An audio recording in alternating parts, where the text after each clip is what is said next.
Hello बच्चों, good morning. मैं doctor नवल्दी Bharti. आज हम लोग जो है कुकुरबिटेशियस वेजिटेबल क्रॉप्स में नेक्स्ट क्रॉप को डिस्कस करेंगे। पिछले 3 लेक्चर्स में हम लोगों ने जनरल कुकुरबिटेशियस वेजिटेबल्स के बारे में डिस्कस किया था, कुकुम्बर और मस्क मिलन की कल्टीवेशन प्रैक्टिस को डिस्कस किया था। और आज इस लेक्चर 14 में हम लोग कुकुरबिटेशियस वेजिटेबल क्रॉप को डिस्कस करेंगे, थर्ड क्रॉप को डिस्कस करेंगे, वाटरमेलन। मस्क मिलन के बाद वाटरमेलन को हम लोग आज डिस्कस करेंगे, इसकी कल्टीवेशन प्रैक्टिस।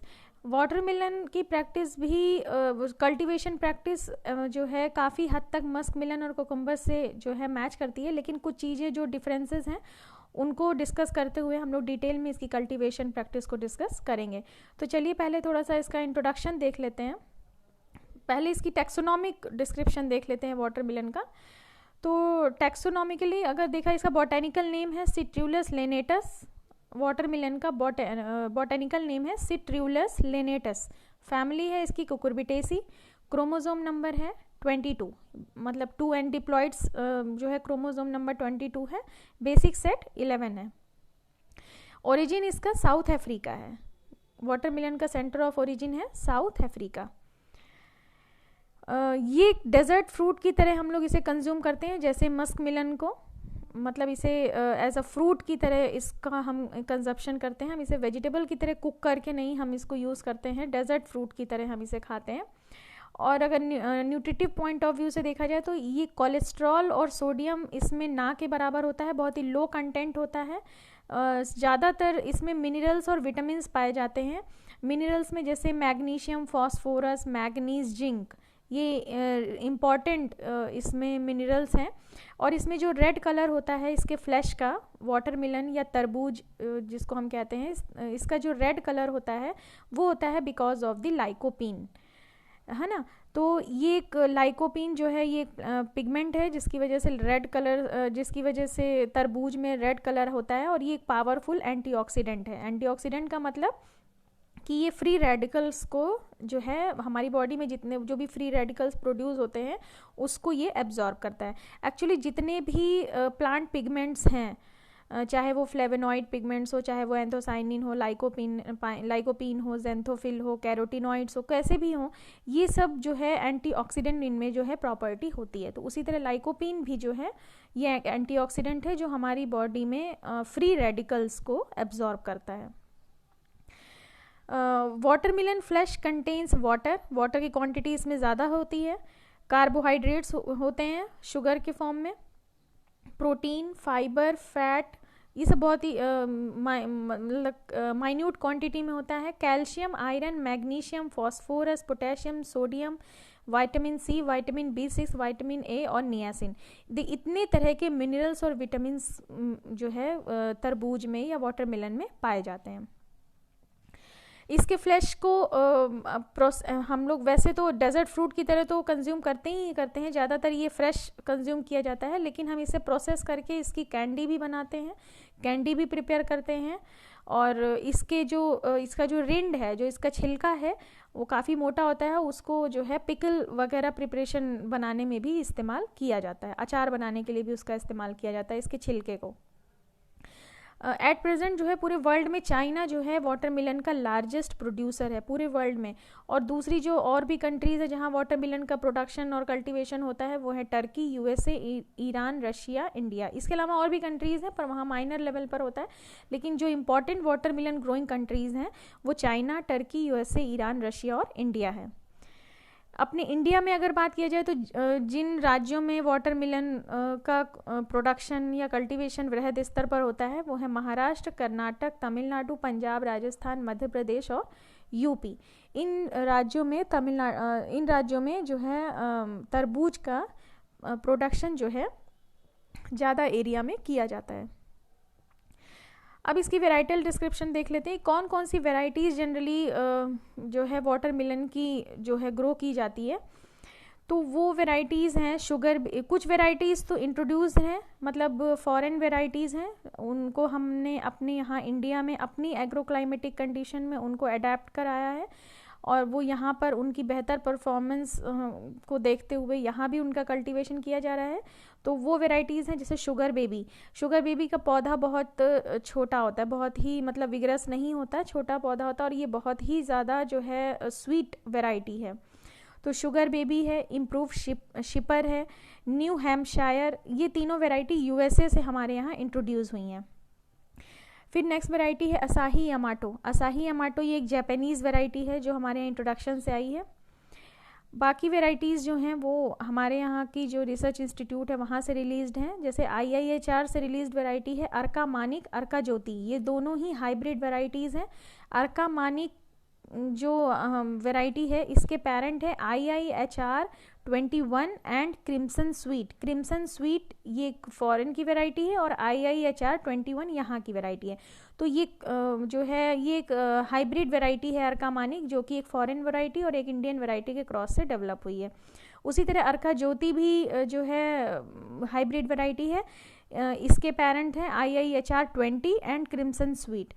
तो ये भी एक इंडियन वैरायटी और एक फॉरेन वैरायटी के क्रॉस से डेवलप हुई है।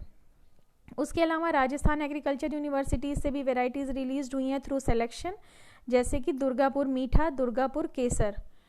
दुर्गापुर लाल हाइब्रिड वैरायटी है, ये क्रॉस से डेवलप हुई है शुगर बेबी एंड K3566 के क्रॉस से। उसके बाद लास्ट वैरायटी, ये बहुत ही इंपॉर्टेंट है, इसको हम लोग थोड़ा डिटेल में समझेंगे कि ये कैसी वैरायटी है। इस वैरायटी का नाम है पूसा बेदाना। पूसा बेदाना, बेदाना मतलब बिना दाने की। एक्चुअली जो है ये एक सीडलेस वैरायटी है तरबूज की, ये एक सीडलेस वैरायटी है जो IRI ने डेवलप की है।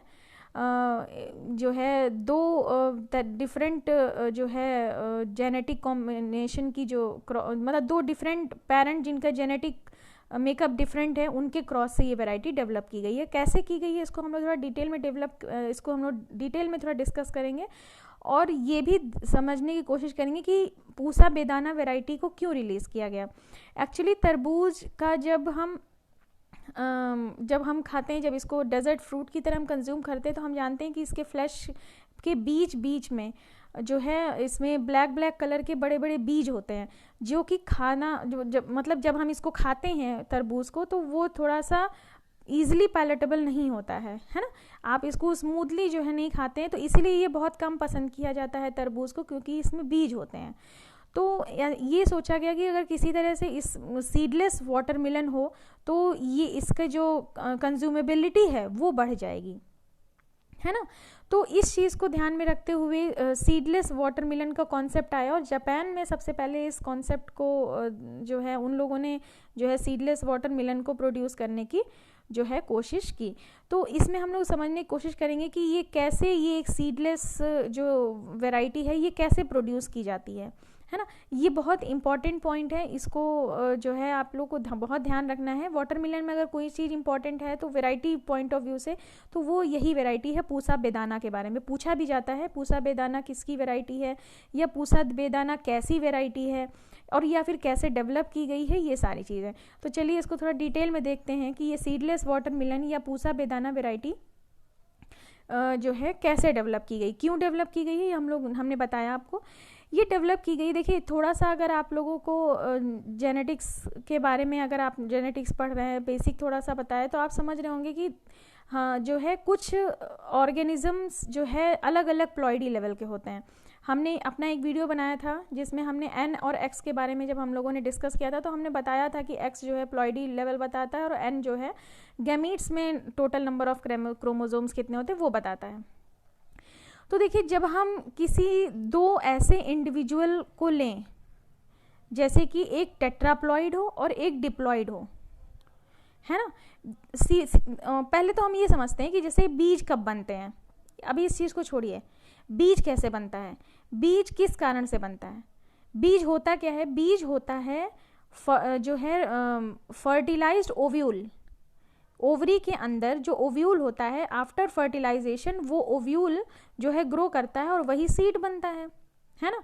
तो हम किसी तरह से अगर उस ओव्यूल को फर्टिलाइज ना होने दें, ओव्यूल को फर्टिलाइज ना होने दें, तो वो बीज बढ़ेगा ही नहीं, ऐसा होता है जनरली, आपने देखा होगा मटर, कभी मटर को देखिए, मटर को छीलिए तो कभी आपने ध्यान दिया होगा कि कभी कभी मटर में कुछ दाने रहते हैं और कुछ दानों के बीच में दाने बने ही नहीं होते, या बहुत ही रूडिमेंट्री छोटा सा ओव्यूल लगा रहता है और जो कि मतलब बड़े सीड में जो कि नहीं बदल पाता, ग्रो नहीं कर पाता, वो बिकॉज ऑफ इनफर्टिलाइजेशन होता है। तो अगर उसी तरह से हम तरबूज में भी कुछ ऐसा करें कि किसी तरह से इसके बीज में, मतलब फ्रूट तो डेवलप हो लेकिन फ्रूट में के अंदर जो बीज है वो फर्टिलाइज ना हो, तो उसका सीधा तरीका है कि हम लोगों ने ये देखा है कि फर्टिलाइजेशन किन में होता है। फर्टिलाइजेशन उन ऑर्गेनिजम्स में होता है जिनमें, जैसे कि डिप्लॉयड हो या जिनमें रेगुलर मियोसिस हो रही हो, जिनमें रेगुलर मियोसिस हो रही हो, जैसे कि डिप्लॉयड है, टेट्राप्लॉयड है, हेक्साप्लॉयड है, जिनमें रेगुलर जो है मियोसिस फर्स्ट स्टेज के बाद जो है मियोसिस और प्रॉपर गैमीट का फॉर्मेशन हो रहा हो। लेकिन हमने लोगों ने ये भी देखा है कि जो ट्रिप्लॉयड ऑर्गेनिज्म होते हैं, ट्रिप्लॉयड है या पेंटाप्लॉयड है या हेप्टाप्लॉयड है ना, इन ऑर्गेनिजम्स में क्योंकि जो है रेगुलर सेट ऑफ क्रोमोसोम्स नहीं होते हैं, इसलिए जो है नॉर्मल मियोसिस नहीं हो पाती। तो उसी टेक्निक का यहाँ पर इस्तेमाल किया गया है। इसमें क्या किया गया है, देखिए समझने की कोशिश करिए। लिखा है the technique involves production of tetraploid lines by application of colchicine to the growing tips of young seedling. इन्होंने क्या किया कि एक डिप्लॉयड वेराइटी को पहले टेट्राप्लॉयड में बदला, डिप्लॉयड वेराइटी को टेट्राप्लॉयड में बदला। किस तरह से बदला? कॉल्चिसिन नाम का जो एक केमिकल है, इस केमिकल को एक डिप्लॉयड वेराइटी का जो पौधा है उसके वो पौधा जब छोटा था, सीडलिंग स्टेज में था, उसी समय उसकी जो ग्रोइंग टिप है उसके ऊपर कॉल्चिसिन का स्प्रे कर देते हैं, ट्रीटमेंट कर देते हैं। पौधा ग्रो होता है, लेकिन उसके बाद होता क्या है कि पौधे में जब मियोसिस का टाइम आता है, यानी पौधा वेजिटेटिव स्टेज पार करने के बाद जब रिप्रोडक्टिव स्टेज में जाता है और उसमें जब फ्लावर फॉर्मेशन होता है और फ्लावर में जब एंथर या जो है ओवरी में ओव्यूल का फॉर्मेशन होता है और वहाँ पर जब मियोसिस स्टार्ट होने वाली होती है, तो मियोसिस, अब आप लोग जानते हैं मियोसिस, आप लोगों को पढ़ना पड़ेगा इसके लिए कि मियोसिस में होता क्या है। मियोसिस में हम लोग जानते हैं कि मियोसिस 2 स्टेज में होती है। एक पहला स्टेज होता है जो है रिडक्शन डिवीजन और दूसरा माइटोटिक डिवीजन, है ना। और उससे भी पहले आप लोगों ने देखा होगा कि मियोसिस से पहले एक सिंथेसिस फेज होती है। सिंथेसिस मतलब जिसमें डीएनए अपने आप को रेप्लिकेट करता है, अपनी डुप्लीकेट कॉपी बनाता है ना। तो होता क्या है कि मियोसिस की सेल जो है मियोसिस डिवीजन के लिए जब रेडी हो रही होती है तो वो क्या करती है, पहले जो है डीएनए की डुप्लीकेट करती है। यानी अगर डिप्लॉयड क्रोमोसोम है, एक मतलब मियोसिस, जिस सेल में मियोसिस होनी है उसमें 2 सेट ऑफ क्रोमोसोम है। अब वाटरमेलन में 22 क्रोमोसोम्स होते हैं, 11 के 2 सेट्स होते हैं। तो ये 11 के दोनों सेट्स अपनी एक कॉपी जो है डबल करते हैं, यानी टोटल कितने 4 सेट हो जाते हैं और टोटल 44 क्रोमोसोम्स हो जाते हैं। ठीक है, अब डीएनए की सिंथेसिस तो हो जाती है। नॉर्मल अगर सेल डिवीजन होता है तो क्या होता, अब उसके बाद जो है जैसे ही डीएनए की सिंथेसिस होती है तो मियोसिस फर्स्ट होती है, जिसमें जो है 2 सेल बनती है, जिसमें 22 क्रोमोसोम्स जो है 11 क्रोमोसोम्स जो है वो ट्रांसफर हो जाते हैं। लेकिन इसमें होता क्या है, कॉल्चिसिन ट्रीटमेंट करने की वजह से डीएनए तो रेप्लिकेट करके अब कॉपीज डबल बना लेता है। डीएनए जो है रेप्लिकेट तो हो जाता है, लेकिन साइटोकाइनेसिस नहीं होती, यानी न्यूक्लियस में क्रोमोसोम डिवीजन तो हो जाता है लेकिन सेल नहीं डिवाइड हो पाती। क्यों? क्योंकि कॉल्चिसिन जो है ये स्पिंडल फाइबर जो एनाफेज स्टेज होती है उस स्टेज पर एनाफेज स्टेज जो होती है जहाँ पर स्पिंडल फाइबर्स प्रोड्यूस होते हैं अपोजिट पोल्स पर, और वो जाके क्रोमोसोम्स के सेंट्रोमियर पे अटैच होकर के एक क्रोमोसोम के जो ओरिजिनल क्रोमोसोम है उसको दूसरे पोल पे ले जाते हैं और जो नया सिंथेसिस उसकी कॉपी है उसको दूसरे पोल पे ले जाते हैं।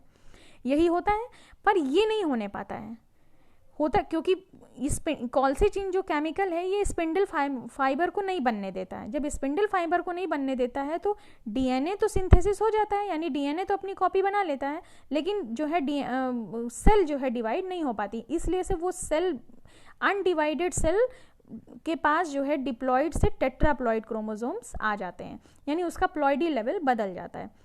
तो इस टेक्निक से इन्होंने पहले क्या किया कि इन्होंने कॉल्सीचिन से ट्रीट करा के पौधे को, एक डिप्लॉइड प्लांट को टेट्राप्लॉइड में पहले कन्वर्ट किया। अब उसके बाद उन्होंने उसी टेट्राप्लॉइड प्लांट को फिर एक दूसरे डिप्लॉइड प्लांट से क्रॉस करा दिया। अब एक टेट्राप्लॉइड प्लांट तो तैयार हो गया, एक पेरेंट, और दूसरा पेरेंट जो है वो डिप्लॉइड, कोई नॉर्मल पेरेंट जो कि डिप्लॉइड हो, उससे इन्होंने क्रॉस कराया, है ना। देखिए इन सेकंड पॉइंट में लिखा हुआ है कि इन्होंने पहले टेट्राप्लॉइड लाइन तैयार की, मतलब टेट्राप्लॉइड प्लांट्स तैयार किए गए।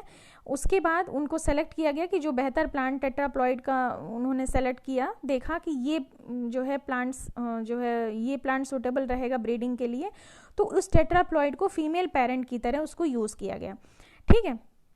फिर इस टेट्राप्लॉइड लाइन को क्रॉस कराया गया किस जो है सुपीरियर डिप्लॉइड पेरेंट से, मतलब जो है किसी दूसरे डिप्लॉइड पेरेंट से, या उसी वैरायटी के दूसरा प्लांट जिसमें कॉल्सीचिन का ट्रीटमेंट नहीं किया गया है, जो कि ऑलरेडी डिप्लॉइड है, उससे जो है इसको क्रॉस कराया गया। अब आप जान रहे हैं कि जब उससे क्रॉस कराया जाएगा तो क्या होगा। देखिए दोनों में मियोसिस तो होगी, टेट्राप्लॉइड में भी होगी अब और डिप्लॉइड में भी होगी, लेकिन जो जाइगोट में जो क्रोमोसोम्स आएंगे, टेट्राप्लॉइड से जो क्रोमोसोम्स आएंगे वो 22 क्रोमोसोम आएंगे, और डिप्लॉइड पेरेंट से जो क्रोमोसोम आएगा वो 11 क्रोमोसोम आएगा। टोटल मिलाकर के 33 जो है क्रोमोसोम्स ओवरऑल होंगे, टोटल मिलाकर के ओवरऑल 33 क्रोमोसोम्स होंगे।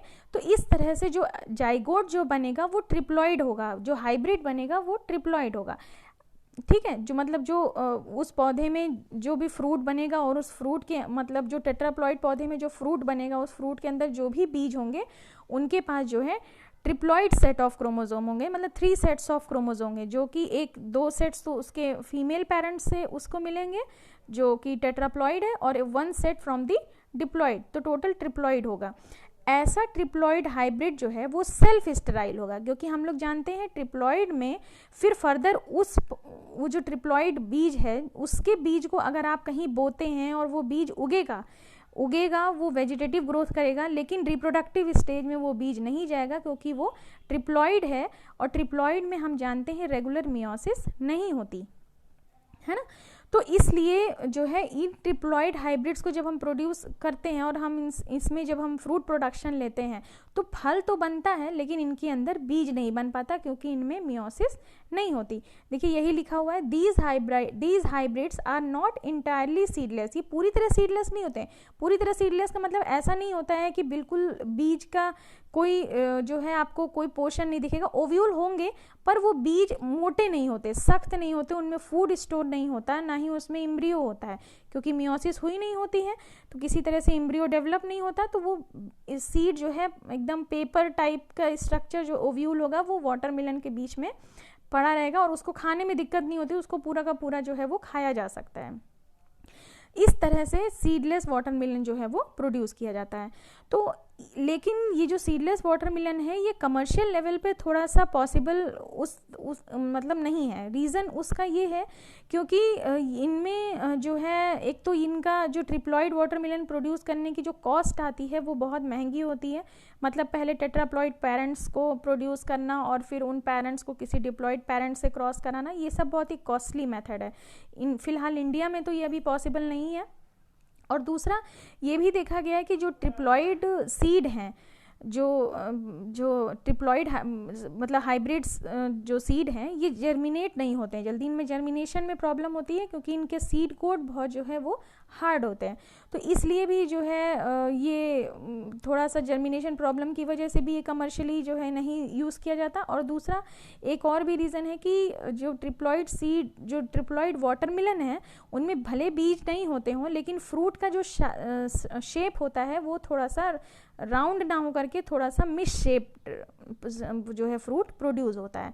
तो इन सारे कारणों की वजह से सीडलेस वाटरमेलन बहुत ज़्यादा कमर्शियली जो है यूज़ में नहीं लिया जा रहा है। ये बात याद रखिएगा कि सीडलेस वाटरमेलन की जो वैरायटी है ये पूसा बेदाना रिलीज़ तो की गई है, पर कमर्शियली क्यों इतनी पॉपुलर नहीं है, तो उसका यही रीज़न है कि बीज उत्पादन बहुत महंगा है इसका, और बीज अगर हो भी जाता है उत्पादन तो उसका जर्मिनेशन में प्रॉब्लम आती है, और अगर किसी तरह जर्मिनेट हो करके प्लांट डेवलप हो गया तो जो फ्रूट होता है वो मिसशेप, मतलब उसका शेप जो है बहुत अट्रैक्टिव या कंप्लीट राउंड शेप का फ्रूट नहीं होता है।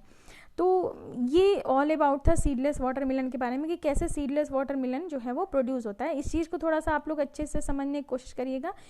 अगर ये स्टेप्स नहीं समझ में आएंगे आपको जब तक आपको मियोसिस के बारे में अच्छे से जानकारी नहीं है। आप पहले समझने की कोशिश करिएगा कि मियोसिस कैसे होती है, तो आप समझ पाएंगे कि कैसे एक टेट्राप्लॉइड लाइन को डेवलप किया गया और फिर कैसे उस टेट्राप्लॉइड लाइन को डिप्लॉइड से क्रॉस करा के ट्रिप्लॉइड हाइब्रिड जो है बीज प्रोड्यूस किया गया, और फिर उस बीज को जब हम बोते हैं तो वो प्लांट वेजिटेटिव ग्रोथ होगी उसमें, और उसमें जो है फ्रूट भी डेवलपमेंट होगा, पर फ्रूट के अंदर जो बीज होगा वो डेवलप नहीं होगा। तो उसी तरह से ये देखिए पूसा बेदाना जो वैरायटी है, सीडलेस वैरायटी है, ये जो पेरेंट से क्रॉस कराई गई, ये टेट्रा 2 यानी ये टेट्राप्लॉइड पेरेंट, और पूसा रसल जो कि एक डिप्लॉइड पेरेंट है, इन दोनों के क्रॉस से जो है पूसा बेदाना वैरायटी IRI ने रिलीज की। अब चलिए कल्टीवेशन टेक्निक को देखते हैं कि कैसे जो है वाटरमेलन को कैसी एग्रोक्लाइमेटिक कंडीशन या सॉइल कंडीशन चाहिए ताकि इसका सक्सेसफुल कल्टीवेशन जो है वो किया जा सके। तो देखिए वाटरमेलन एक वार्म सीजन क्रॉप है, डेजर्ट फ्रूट क्रॉप है जो कि ट्रॉपिकल और सब ट्रॉपिकल रीजन में अडेप्टेबल है। ठीक है, टेम्परेट रीजन में हम इसका कल्टीवेशन नहीं कर सकते क्योंकि ये थोड़ा सा भी पाला इसका पौधा बर्दाश्त नहीं कर सकता, और टेम्परेट रीजन में टेम्परेचर काफ़ी लो चला जाता है, तो उस लो टेम्परेचर में ये जो है इसका कल्टीवेशन पॉसिबल नहीं है। हाँ, लेकिन अगर हम टेम्परेट रीजन में प्रोटेक्टेड कंडीशन में इसका कल्टीवेशन करें पॉली हाउस के अंदर तो वहाँ पॉसिबल है। ठीक है, तो इसको जो क्लाइमेट चाहिए वो वार्म चाहिए, लॉन्ग डेज चाहिए, और ड्राई वेदर मीन्स मॉइस्चर ना हो वातावरण में, मतलब वातावरण में नमी ज़्यादा नहीं होनी चाहिए, तेज़ धूप होनी चाहिए।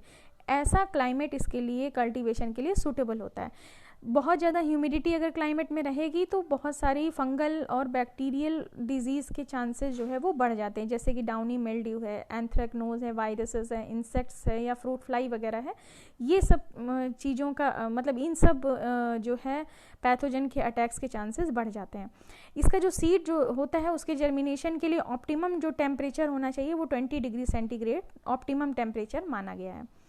और प्लांट की ग्रोथ और डेवलपमेंट के लिए और फ्रूट के डेवलपमेंट के लिए ये देखा गया कि शुरुआत के दिनों में जब वेजिटेटिव ग्रोथ का जो टाइम होता है शुरू का 1 या 2 महीना, उस समय 25 to 30 डिग्री सेंटीग्रेड का टेम्परेचर होना चाहिए, और फ्रूट डेवलपमेंट और फ्रूट की मैच्योरिटी के समय 30 to 35 डिग्री के आसपास का टेम्परेचर सूटेबल है।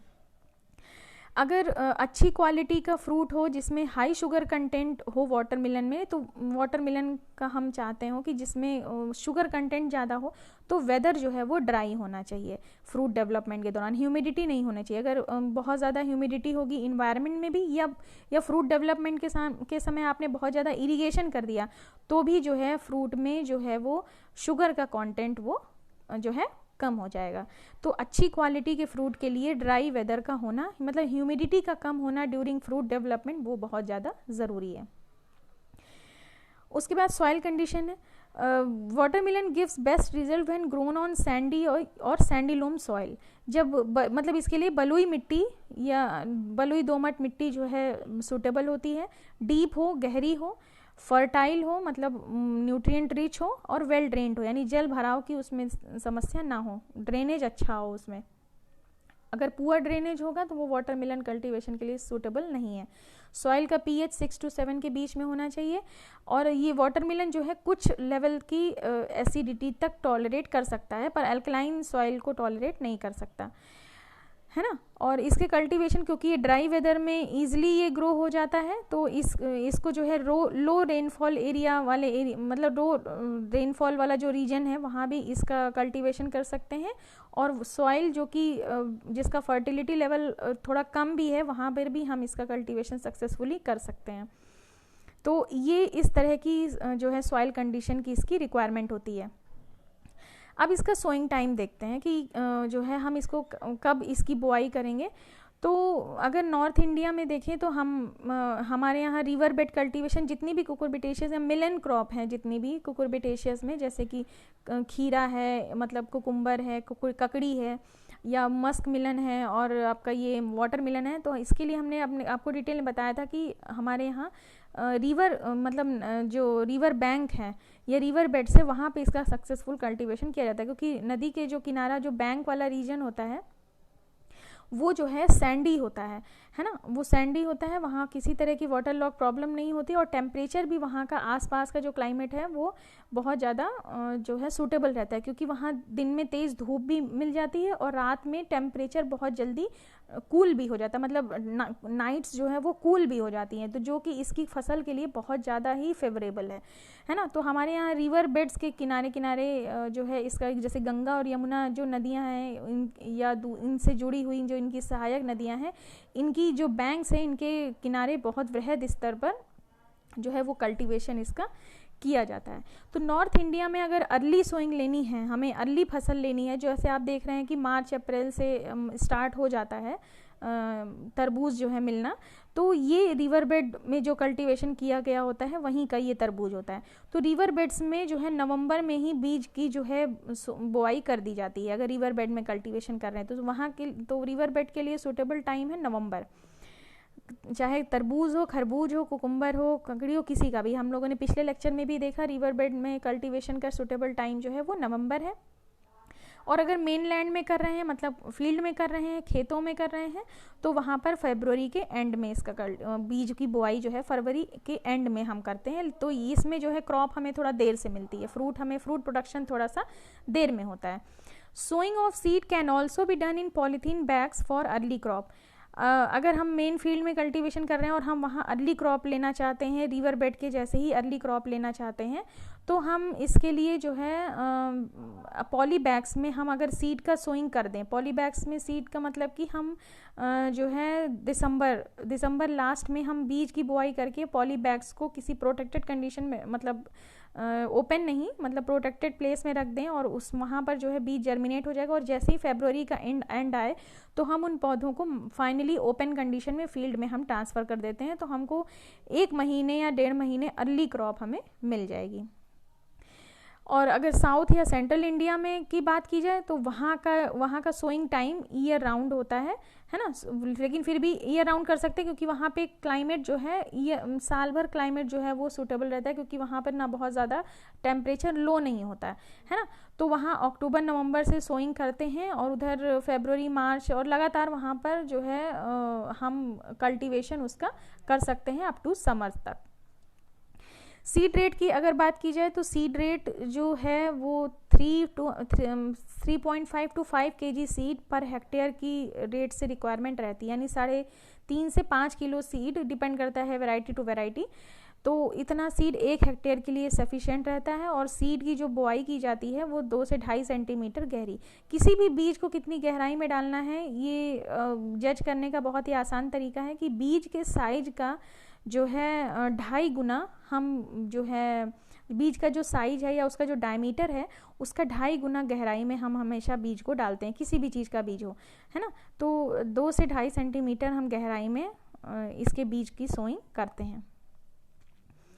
फिर उसके बाद आता है मेथड ऑफ सोइंग, किस तरीके से तरबूज की बुआई की जाती है। तो तरबूज की बुआई के कई मेथड हैं, जैसे फरो मेथड है। फरो मेथड मतलब कि 2 से 3 सेंटीमीटर दूरी पर जो है फरो बनाई जाती है ना, जो है नालीनुमा स्ट्रक्चर, नालीनुमा जो है खुदाई करके, ट्रेंच टाइप जो है खुदाई करके फ़रो बनाई जाती है। और फ़रो में फिर जो है फ़रो का जो मार्जिन है, जो किनारे हैं, उस पर हम जो है 60 सेंटीमीटर की दूरी पे, 60 या 90, अगर विग्रस वैरायटी नहीं है, जैसे शुगर बेबी बहुत ज़्यादा विग्रस वैरायटी नहीं है, तो हम 60 सेंटीमीटर की दूरी पर बीज की बुआई करेंगे। और थोड़ी विग्रस अगर वैरायटी यानी पौधा बड़ा होता है तो हम 90 सेंटीमीटर पर इसकी बुआई करेंगे। तो फ़रो में जो फ़रो की मार्जिन्स होती है उसमें 60 सेंटीमीटर की दूरी पर हम जो है 3 से 4 बीज एक ही जगह पर हम बोएंगे। और जो है बीज जो है पहले से उगे हुए हों तो वो ज़्यादा जो है बेहतर रहता है, क्योंकि जो है वो बहुत जल्दी स्प्राउट करके इस्टेब्लिश हो जाते हैं, है ना।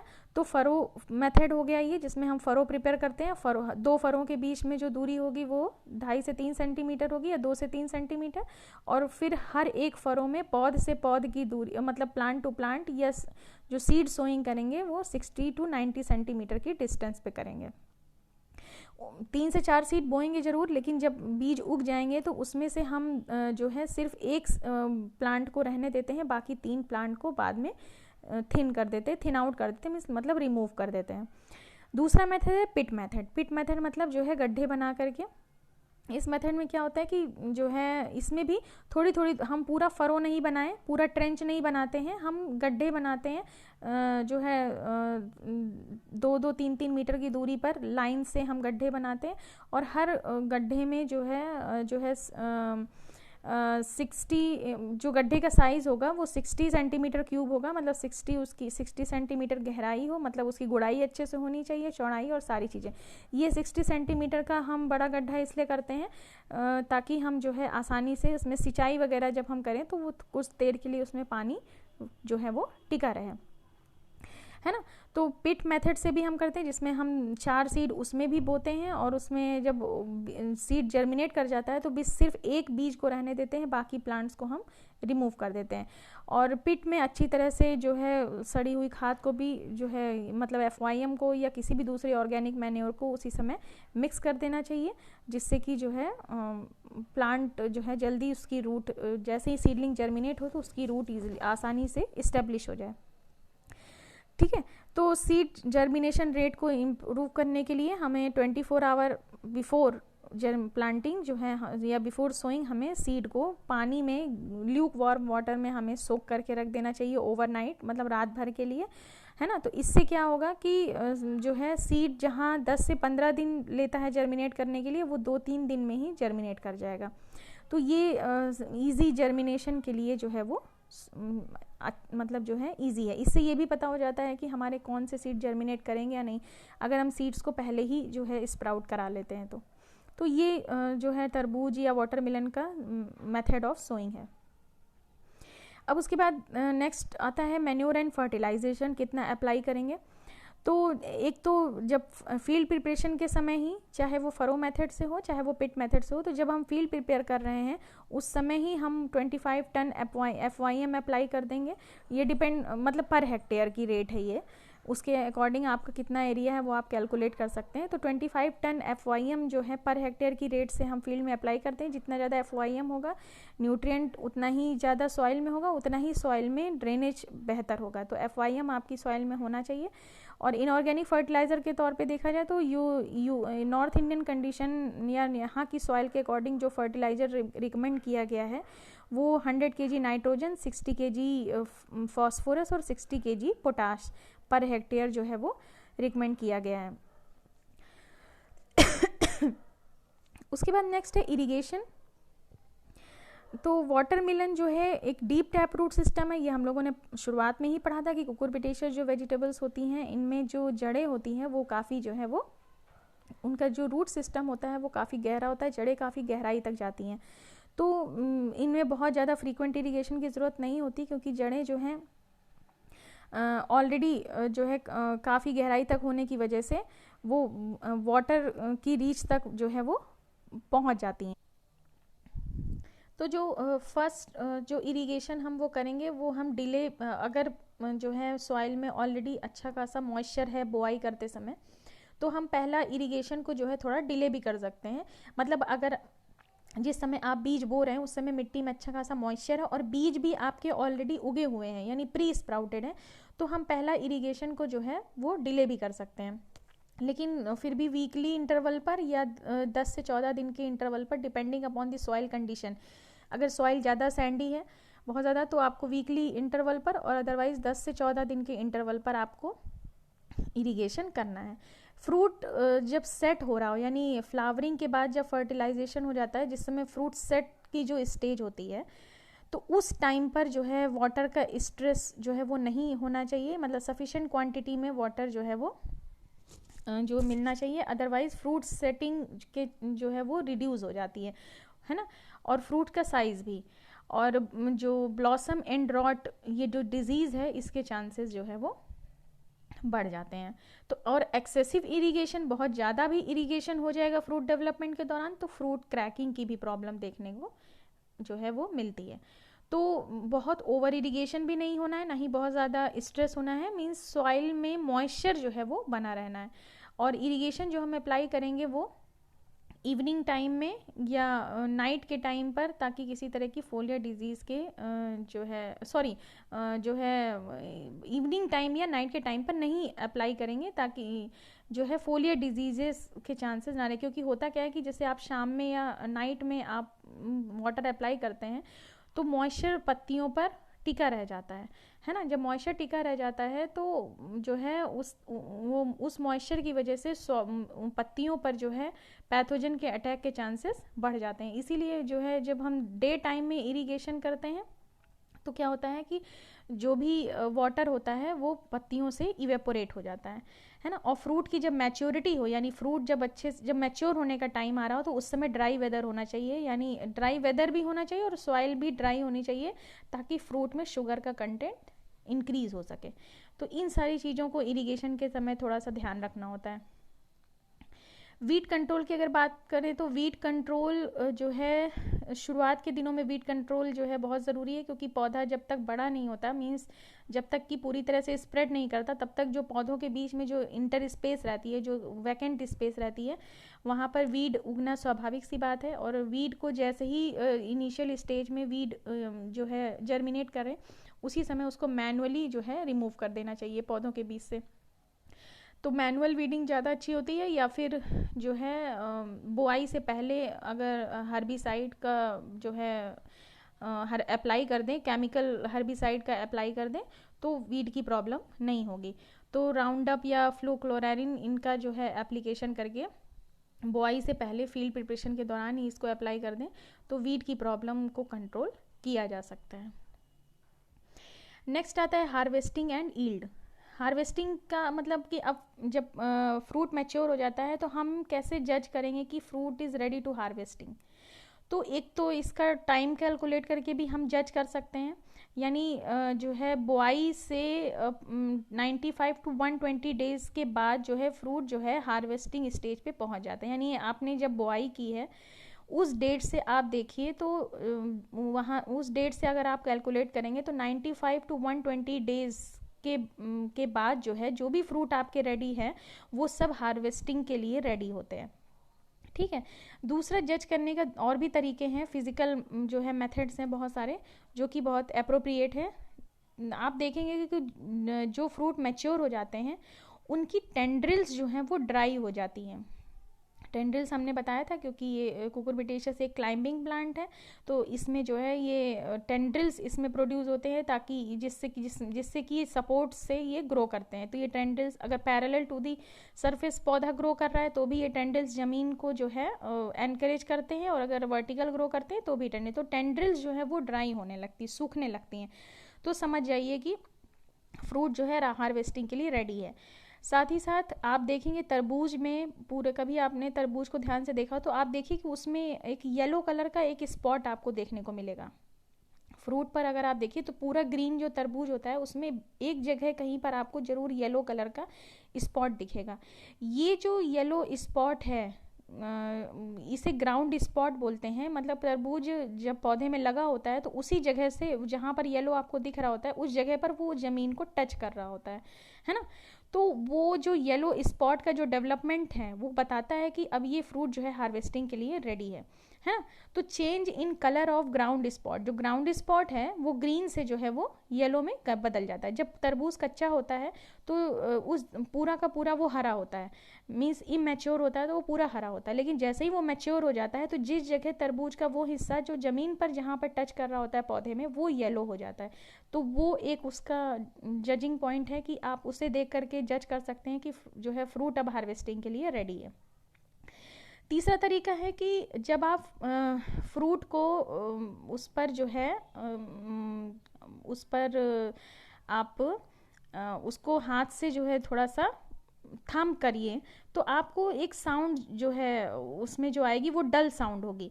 और अगर फ्रूट इमेच्योर होगा, मतलब अभी हार्वेस्टिंग के लिए रेडी नहीं है, इमैच्योर है, तो उसमें मेटेलिक साउंड आएगी, है ना। जैसे कि जब आप उसको हाथ से थोड़ा सा उसको दबाएंगे, जब थंप करेंगे उसके ऊपर, तो मेटेलिक साउंड आएगी। तो जब मेटेलिक साउंड आए तो समझ जाइए कि अभी भी आपका फ्रूट जो है इमैच्योर है। और जैसे ही उसके ऊपर थपथपाने से, उंगली से या जो है हाथ से थपथपाने से जो साउंड अगर मेटेलिक नहीं आ रही है, डल आ रही है या हॉलो टाइप की आ रही है, तो आप समझ लीजिए कि फ्रूट जो है हार्वेस्टिंग के लिए रेडी है। तो ये थोड़ा सा आपको, थोड़ा सा ये प्रैक्टिस की बात है, जो जो कल्टीवेशन से जुड़े हैं वो समझ जाते हैं कि ये मेटेलिक साउंड है या ये डल साउंड है। बाकी कलर देख करके भी आप इसको समझ सकते हैं। और मैच्योरिटी के समय एक चौथा और भी मैच्योरिटी इंडेक्स है, वो ये है कि जो रिंड है, जो छिलका है, वो काफ़ी हार्ड हो जाता है और उसको पंचर नहीं कर सकते आप। पंचर मतलब कि अगर आप अपने अंगूठे से या थंब मतलब नाखून से अगर आप उसमें अपने नाखून धंसा के उसको पंचर करना चाहें तो आप उसे नहीं कर सकते। लेकिन जब इमैच्योर होता है तो आप जो फ्रूट का जो छिलका होता है उसमें आसानी से नाखून अंदर धंस जाते हैं। तो एक ये भी मैच्योरिटी इंडेक्स है। तो देखिए 3-4 ये मैच्योरिटी इंडेक्स है जिससे आप जज कर सकते हैं कि आपका फ्रूट जो है हार्वेस्टिंग के लिए रेडी है। और ये जो मैच्योरिटी इंडेक्स है ये एग्जामिनेशन पॉइंट ऑफ व्यू से बहुत इंपॉर्टेंट है, इसीलिए मैंने इसे हाईलाइट कर दिया है, क्योंकि पूछा जाता है। जैसे हमने मस्क मिलन में बोला था कि फुल स्लिप स्टेज जो है उसका मैच्योरिटी इंडेक्स है, उसी तरह पूछा जाता है कि वाटरमेलन का मैच्योरिटी इंडेक्स क्या है। तो ये सारे मैच्योरिटी इंडेक्स जो है वाटरमेलन के हैं, जिसमें ये मेटेलिक साउंड और ग्राउंड स्पॉट ये दोनों कई बार एग्जाम में पूछे जा चुके हैं। तो इसको आप लोग जो है ध्यान से समझ लीजिए और इसको हमेशा याद रखिएगा। अब नेक्स्ट है ईल्ड।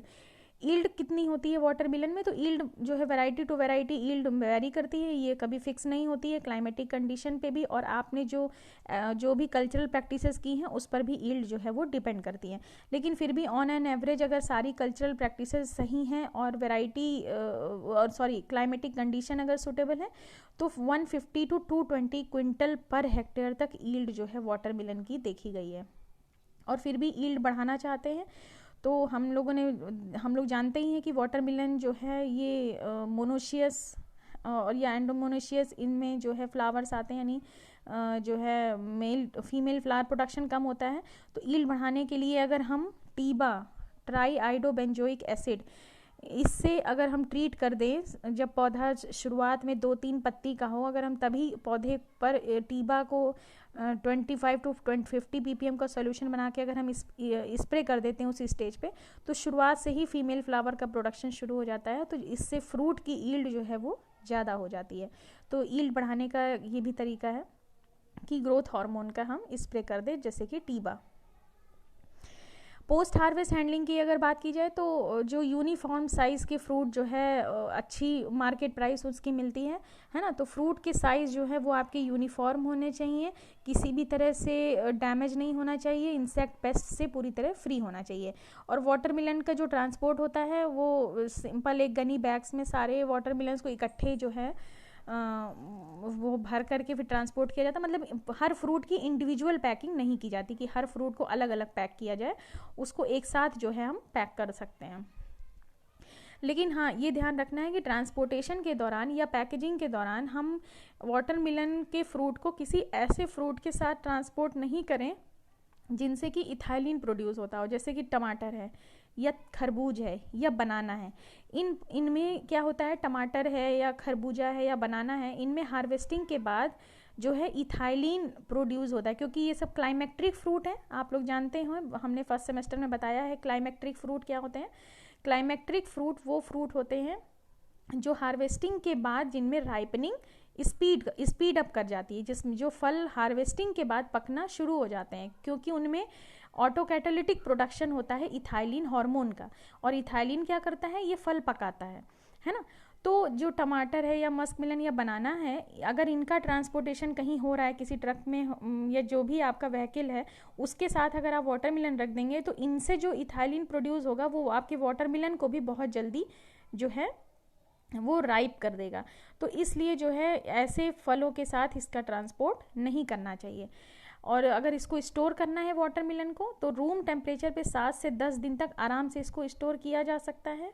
और अगर कोल्ड स्टोर में करना है तो जो है पूरे के पूरे फ्रूट को 12 to 13 डिग्री सेंटीग्रेड पर और 90% ह्यूमिडिटी पर जो है हम इसको स्टोर कर सकते हैं। और अगर कट फ्रूट है, मतलब अगर 20 मतलब सपोज दैट उसको काट करके आप स्टोर करना चाह रहे हैं वाटरमेलन को, तो थोड़ा सा और लो टेम्परेचर यानी 2 to 4 डिग्री सेंटीग्रेड पर आप उसे स्टोर कर सकते हैं। और बहुत ज़्यादा लो टेम्परेचर जो है चिलिंग इंजरी कॉज करता है ना। और लॉन्गर पीरियड जो है अगर हम उसको स्टोर करेंगे तो उसमें जो क्रिस्पीनेस होता है, जो वाटरमेलन के फ्लैश का जो क्रिस्प होता है, क्रिस्पीनेस होता है या कलर होता है, वो डिग्रेड करने लगता है। तो पोस्ट हार्वेस्ट लॉसेज भी बहुत ज़्यादा हैं। वैसे ज़्यादातर इसे जो है फ्रेश ही जो है कंज्यूम किया जाता है। तो ये ऑल अबाउट था वाटरमेलन की जो है कल्टीवेशन प्रैक्टिस के बारे में, जो कि सभी कुकुरबिटेशियस वेजिटेबल्स से लगभग मैच करती है।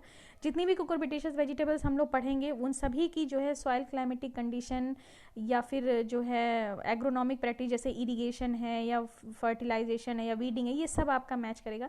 कुछ चीज़ें जो डिफरेंस क्रिएट करती हैं वो जैसे वेराइटी है ना, या फिर मैच्योरिटी इंडेक्स है, ये सारी चीज़ें, तो उसको आपको थोड़ा सा अलग से ध्यान देना होगा।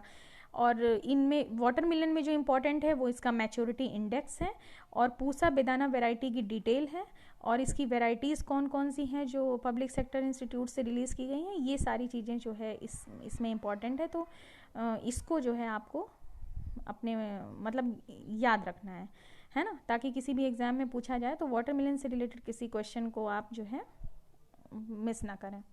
ठीक है, तो नेक्स्ट क्रॉप में हम लोग जो है पम्पकिन के बारे में डिस्कस करेंगे और फिर उसके बाद जो है हम लोग समर स्क्वैश को। Thank you.